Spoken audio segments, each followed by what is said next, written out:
Good morning, everybody. Welcome to the Meta Cafe.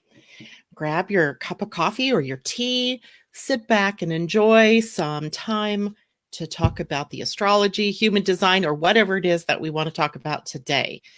While we're waiting for people to check in with us and tell us how they're doing, I'll just let you know that in the middle of the night, sometime about 1 a.m. my time, about 4 a.m. your time on the East Coast, the moon slipped out of the sign of Aries and into the sign of Taurus. And we have Venus as the ruler of the day. I kind of like this for today, right?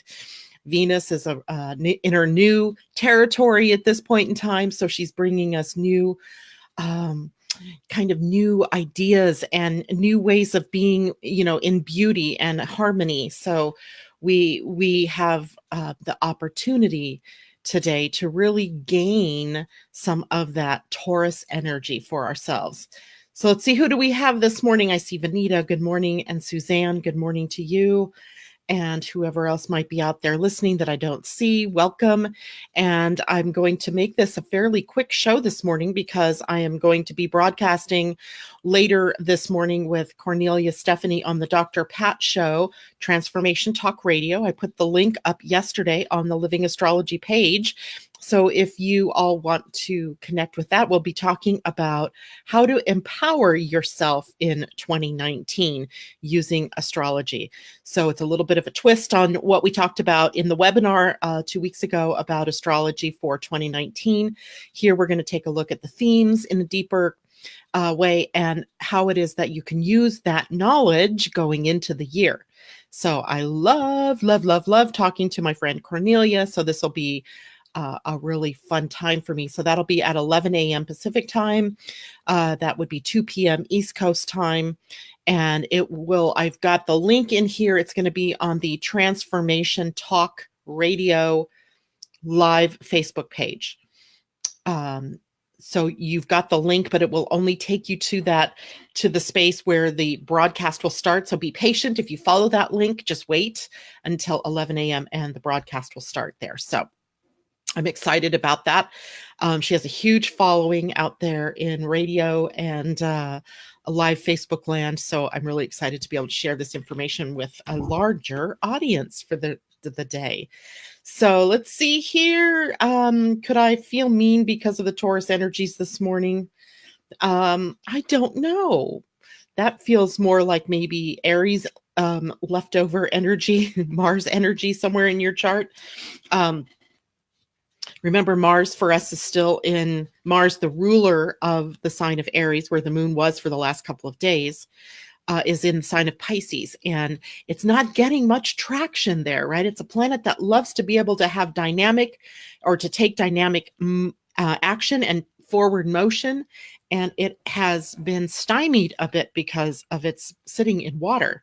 And you know how it is when you try in the water, if you're trying to run or you try to get somewhere really quick, you can't do it, right? Because water has a density that causes things to slow down.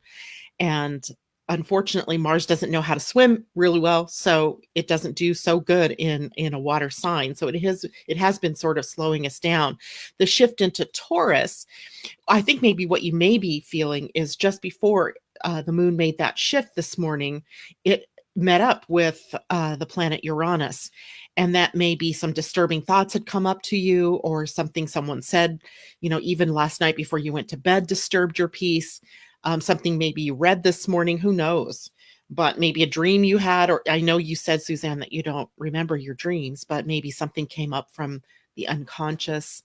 Not sure what it's all about for you, but Taurus in and of itself isn't a mean sign. It's actually, usually fairly honest, trustworthy, stable, solid, and usually makes a good friend. And the negative side of the energy is a tendency to be stubborn or to endure or hold the line far beyond the time when it should be let go of.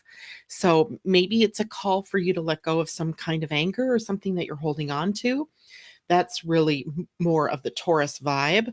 There's not usually a mean bone in a Taurian, although we all have that potential because we all carry all 12 of the archetypes within our astrology charts inside. So we have the archetype available to us.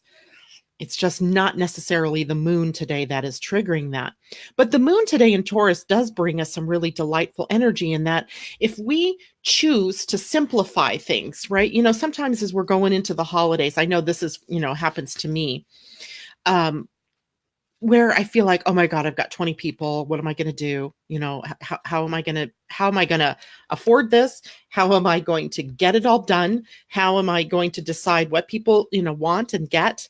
It's just crazy, right? So you tend to make things complicated, or at least I know I do. So this is a time to simplify things, right? Break it down to its simplest, to its most delightful, pleasurable parts. And that might mean something, that you gift somebody a food that they like, right? Or a material, a scarf or something that they really like. That's material or colors or things like that they really enjoy. It doesn't have to be big, doesn't have to be lavish. It has to be simple, possibly practical, and make it something that everybody would love.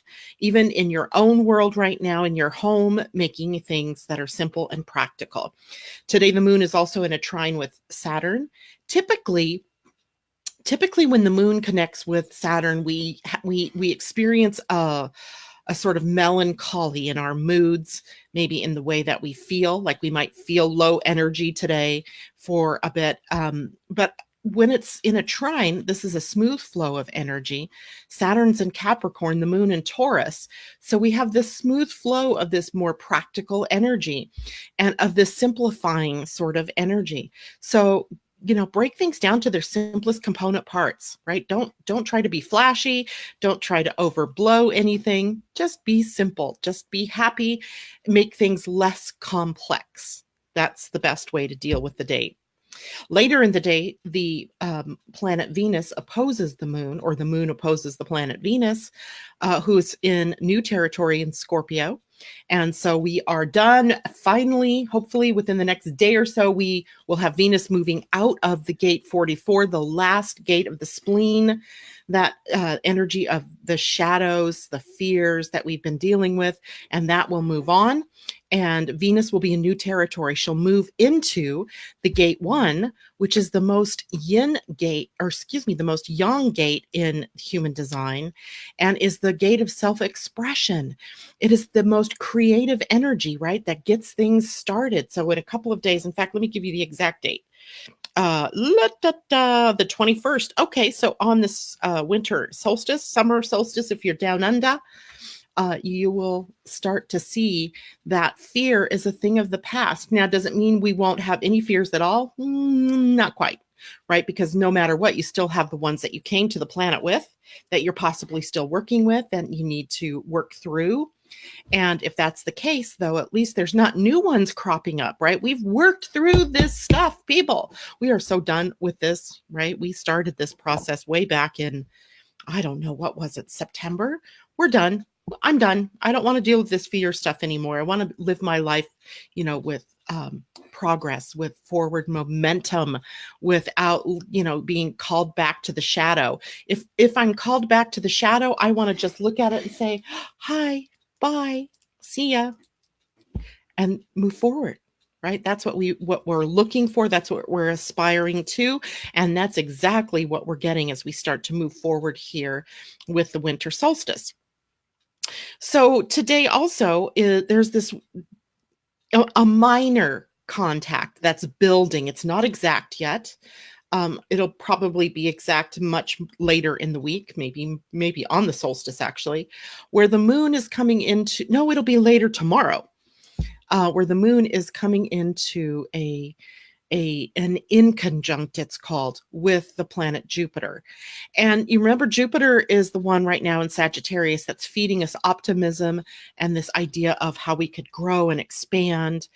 But with the moon sitting in Taurus, the energy that's being beamed to Jupiter is sort of a warning right now to stay within reason, to adjust the plan, to, maybe make it more practical, maybe making it more simplistic.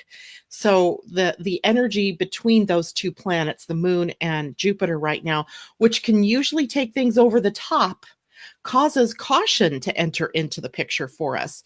So we are feeling already maybe a little more cautious, that we need to maybe adjust what it is that we think that we're going to be doing moving forward. And that's why we've been cautioned to not take action in any big ways right now. So exactly what we need to do today is to be positive, to break things down into their simplest parts, and to think about the practical application of the things that we want to do. And don't forget love, because when we're talking Taurus, we're talking Venus, we're talking love. And I don't think I've mentioned this to you all yet, but as we move into the winter solstice, the human design gates change from the light and the super conscious that we're dealing with right now to the gates of love, the love of humanity and the love of self. So every time we have a turning of the season, we get a different combination of love gates. And on the equinoxes, we have all four love gates. So the solstices bring us a turning of the gates, and the equinoxes give us all four of the love gates, kind of in mirror image of one another. And so we become much more oriented around the energy of loving our human counterparts, everybody around us, but not only just humans, but the planet in general, right? Mother Earth. And also the love of self, which is so important because we're so often ready to discount taking care of ourselves. And we can't do that moving forward here. So, woohoo! That's about all I really have for today, but I want to share something spectacular with you. This morning I woke up at 4:30 because I am so excited about being on the Transformation Talk Radio with Cornelia Stephanie this morning. Let me plug it one more time: 11 a.m. Pacific time, 2 p.m. East Coast time. Follow the link that I posted here yesterday. I also shared the link from Cornelia Stephanie herself.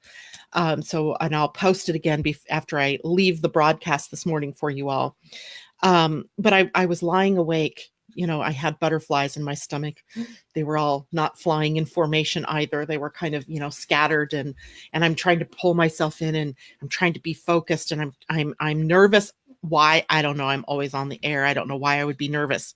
So I thought, well, before I get on air this morning, I'm going to pull a card, and I'm going to pull a card from the new deck that I have. And here's the new deck. It's called the Spirit Animal Oracle by Colette Baron Reed. Isn't that a beautiful deer on the cover here? I mean, it's just spectacular. The deck is beautiful. So I did not get Dragonfly. Remember yesterday I told you I kept drawing Dragonfly. Today I drew Starfish Spirit. And it's card number 59. Let me back that up a little bit so Suzanne can see. It's 59, which is a 14, which is a 5. And Starfish Spirit says, open to infinite possibility. And I mean, I just wanted to be that starfish, arms open to the sun, and just, go diving into the infinite possibility of the day, of the new season, of the new year. So I wanted to read this to you because I didn't draw it just for me. I drew it for everybody. And here is what it says. It says, stretched out on the beach, the starfish opens fully to the rays of the sun, to the power of potential. As you look out toward the horizon, do you open up to infinite possibility? Spirit is the source of opportunities beyond your wildest imagination and ensures endless possibilities are available. At this time, Starfish Spirit urges you to stretch past the limits of your everyday perception and comfort zone, to dream of bigger things and imagine with even greater hope and faith, for miraculous potential is shining down on you. Feel it, bask in it, and open yourself to be filled with inspiration. This is a very fortunate sign that Starfish Spirit has come to remind you of your infinite potential. I mean, I couldn't have tried to pull a better card. I'm not familiar with this deck, so this is so auspicious to me. And if you can look, the card is just beautiful, right?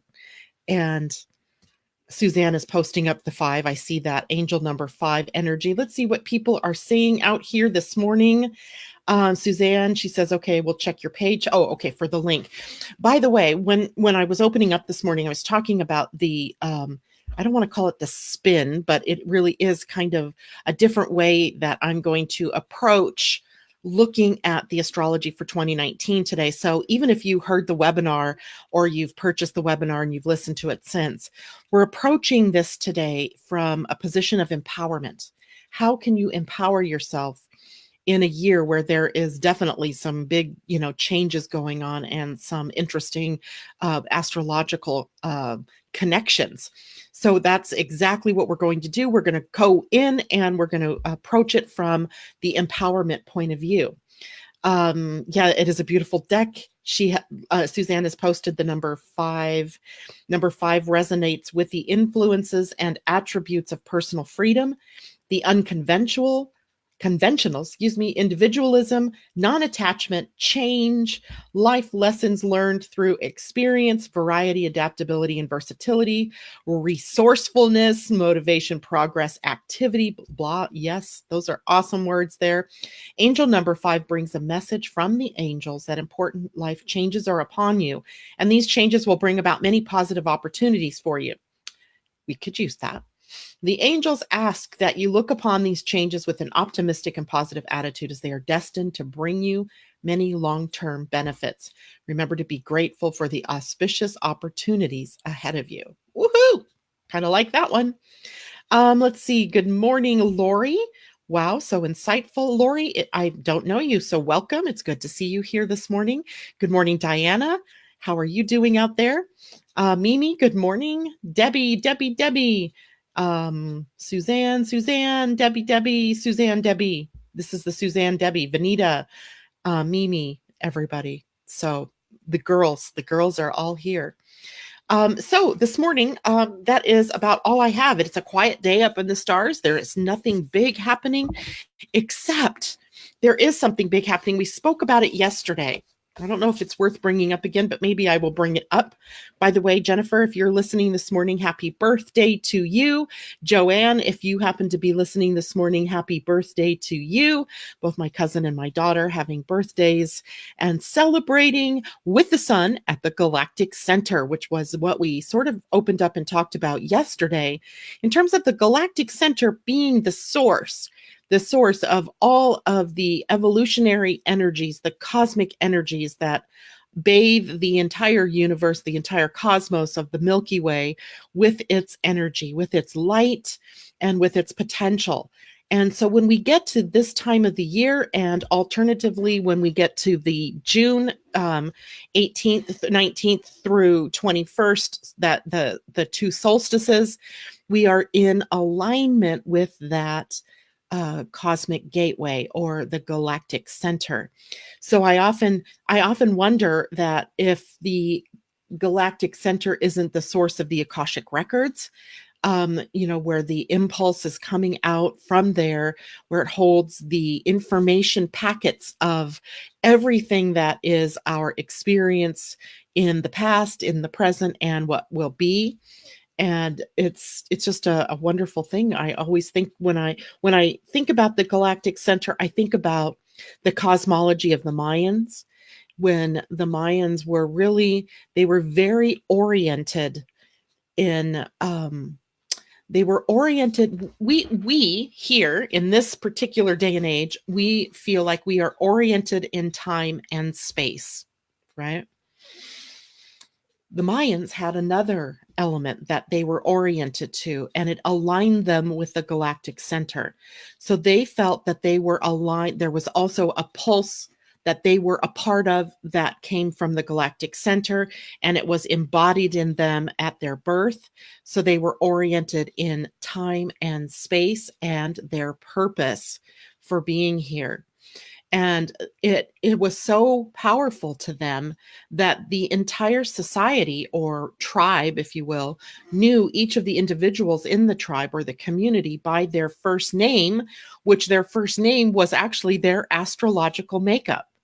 So I find that absolutely fascinating and, validating. I mean, for some of the barbaric things that we know about them, about their culture. I can't find that there are, maybe not the same kind of barbarism today, but we certainly only look at the border wall and the whole kerfuffle that's going on down there and how we treat children and families there. And you can see the same barbarism. It's just taking on a different face. So it's not something that you want to debase the whole society over just because they have this, what we termed barbarism going on. Because 1,000 years from now, people are going to look back at this time and they're going to go, wow, what barbarians, right? We thought we were cultured and we thought we were special. But 1,000 years from now, people are going to look back at this time and go, oh my God, how did we survive those days when we put people in prisons, or we, issued death penalties and, whatever, treated people the way we treat people. So, the fact is, this particular society was very much organized around their purpose individually. And your family and your friends and your community were there to support you on the path for which you were born into. So for instance, I was born as a 2 deer. So the word is Manique in Mayan, might be Incan, not sure which, but that's the word, Manique.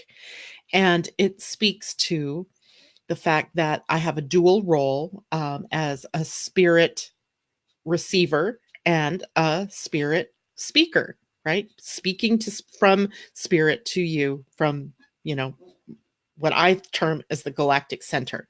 So we all have that kind of purpose. You have a purpose that we could look at through your human design. You have a purpose that we could look at through your astrology, and we would see that it pretty much lines up all the way across, right? But we couch those kinds of divination tools into either fear or, we poo-poo it and think it's, pseudoscience or things like that, some people. And so we cut ourselves off from that third way of being oriented. So we're only oriented in the mechanical time and space, but you also have a purpose that also orients you here on the planet. So I love the way that they looked at the cosmology of their existence here on the planet. So I invite you to look at the cosmology of your own self, not just as a person sitting here in time and in space, oriented only in those 2 planes, but also looking at in a different dimension, bringing in that dimension of purpose. And what is that purpose, right? They felt they had a divine purpose for being here. And the divine purpose for being here was in their astrology. And so if you were born to be a shaman, for example, if you were born as a jaguar, and I can't remember what the word is for it in the Mayan astrology, I'll look it up for you later, then the whole of the society would see to it that you were able to gain everything you needed to be on that purpose. Now, wouldn't that be amazing? Wouldn't that be amazing? A gift for you to give to your kids, a gift for you to have received from your own parents, the gift of knowing what it is that you were here to do right from the beginning. I wonder how that would change society. Would there be, gang problems? Would there be, people, would there be a crime issue? I mean, if everybody knew how valued they were and how valuable they were, and that they had a purpose and a destiny for coming to the planet, would there be that sense of purposelessness that seems to be pervasive on the planet right now? And would people have better things to do than create havoc? I think it bears looking at and wondering about and dreaming perhaps of a day when that is possible. So good morning, Linda. Good morning, Willa. Good morning, Colleen. Abdullah, good morning. And Jacqueline, good morning. Patricia Woods, good morning. It's great to see everybody out there this morning. Suzanne says, I think it would change society immensely. I mean, just think about your own self. I mean, if maybe it's hard for you to think about what that would have meant to you in a family situation, but think about your own self. What if, I probably could have saved myself 40 years of havoc. And I don't know that I would have wanted to change anything. Obviously, we've learned a lot along the way. I've learned a lot along the way, and each of you have learned a lot along the way. But wouldn't it be fascinating to have known what you were here to do when you got here? In fact, I think you did. But somehow conditioning, your family situation, your cultures, conditioned you to believe you were something else, or here to do something else, or be different, or be alike, to conform to what society thinks it is that you should be, right? So, and I find it interesting. I don't know if I've told you guys this, but I absolutely loved The Voice, um, because I am amazed at how there are 13 and 14 and 15 and 16-year-olds on this show that come on with these beautiful voices, such poise and grace, and seemingly knowing exactly what they're here to do and who they're here to be.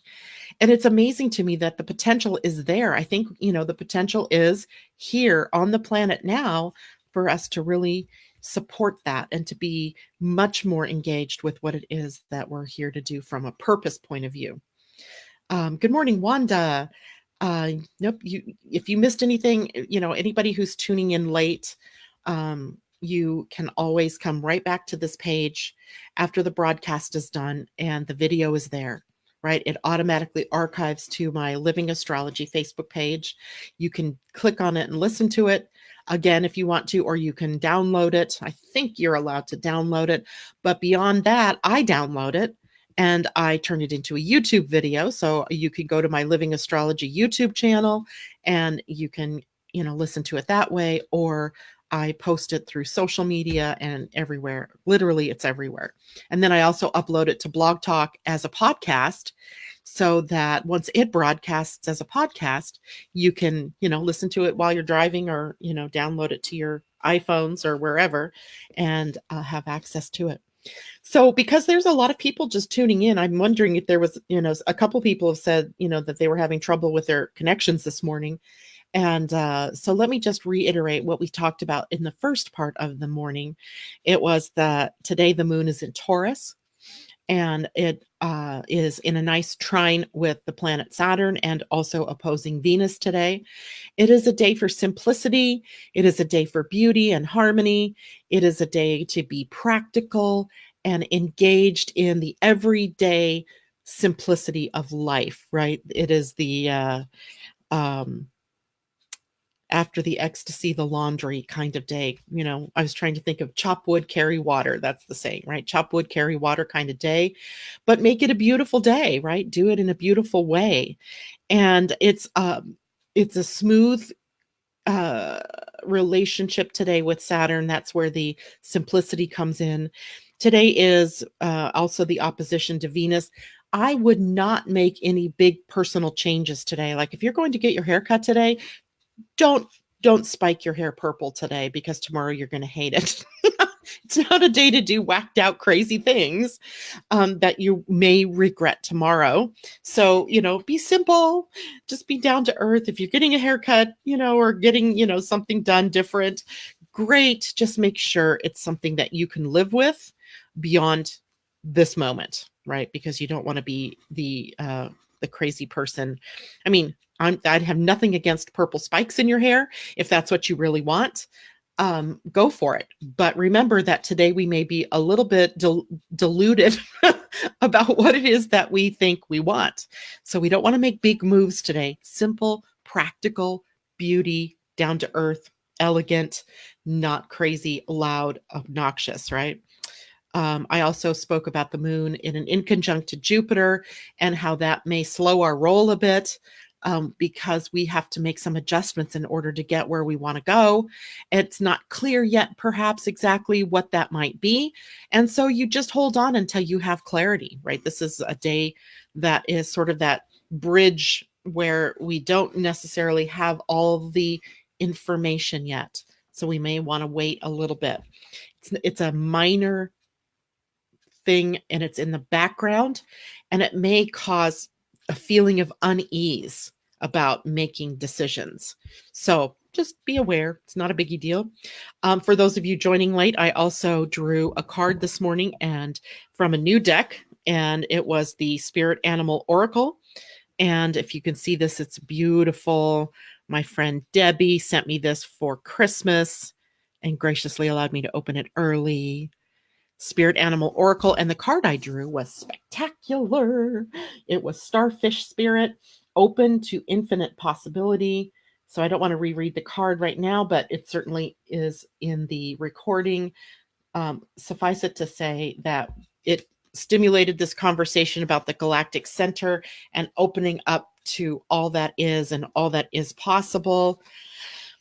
Let's see, what else did we cover? What did we cover? Oh, I'm not sure I got to cover this in the, I didn't cover this, but I think we talked about it last week. I didn't cover it in this week's writing because I was writing to astrology and not human design. But Saturn made a change on Sunday out of the gate 58 of joy, where it had been sitting for the last several months, and into the gate 38, which is literally called the gate of struggle. And I saw something interesting this morning that made me put Saturn at struggle in a different perspective.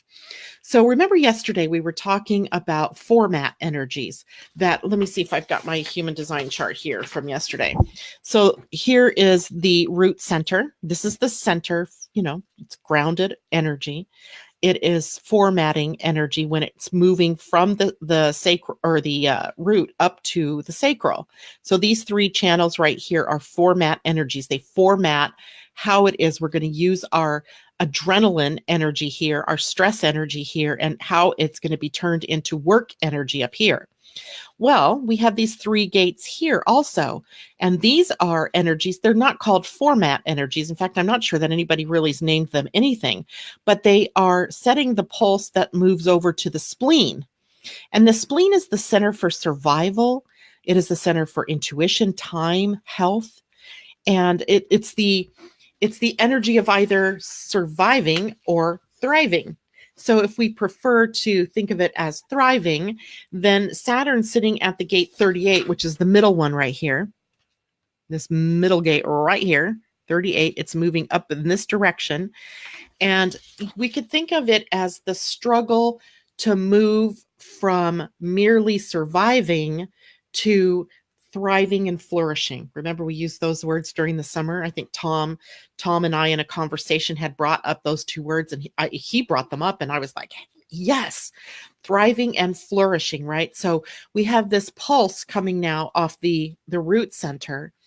It begins in the struggle. So the struggle is, okay, I'm sitting here and I'm feeling like I have all of these gifts and all of these things that I need to do. Now, how do I turn that struggle into thriving rather than merely survival energy? If we allow it to become the shadow, which is the fear of struggle, the fear of fight, then we are setting the tone for that mere survival. But when we look at that particular gate in the gift is perseverance.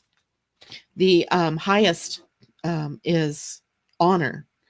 So we'll have to take a deeper dive through some of these words one day. But perseverance suggests that if we hold on to the fact that struggle is pushing us, it is pushing us to make change, to mutate, to allow thriving as opposed to surviving, then you can see that struggle has a purpose. It has a meaning. It's not there as a shadow to dog us and hide us. It is, from struggle to honor via the path of perseverance, hanging in there, right? Knowing that there is a higher purpose, that there are infinite possibilities, being open to infinite possibilities.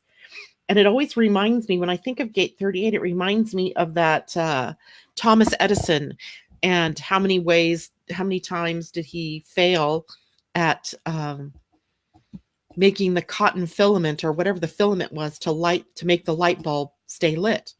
and I don't know, something like 1,800 tries before he got the right one. So there was the struggle. The struggle was embodied in, how do I make this invention work? And he gets there, right? And as we know, we all have light bulbs even today, even though they're changing from the more incandescent to the LEDs and bright, lights that are less energy focused. And yet, he set the stage for us all to thrive in the light. Amazing, right? Who knows what you could be setting the stage for to thrive in 2019 or beyond in your life. So, I think that's it. I need to go. Remember, today I'm going to be on Transformation Talk Radio with Cornelia Stephanie at 11 a.m. Pacific time, 2 p.m. East Coast time. And the link is posted here on my Living Astrology page. I will post it up again.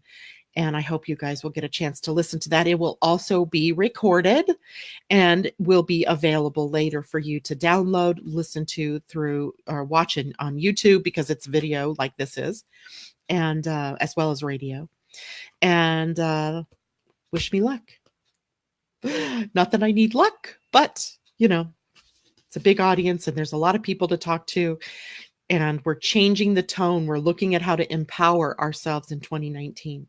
So I hope to see you all there. If not, I wish you all a wonderful day. Thank you so much for joining me this morning. Much love to everybody. See you tomorrow morning right here, 8 a.m. Pacific, 11 a.m. East Coast time. Bye for now.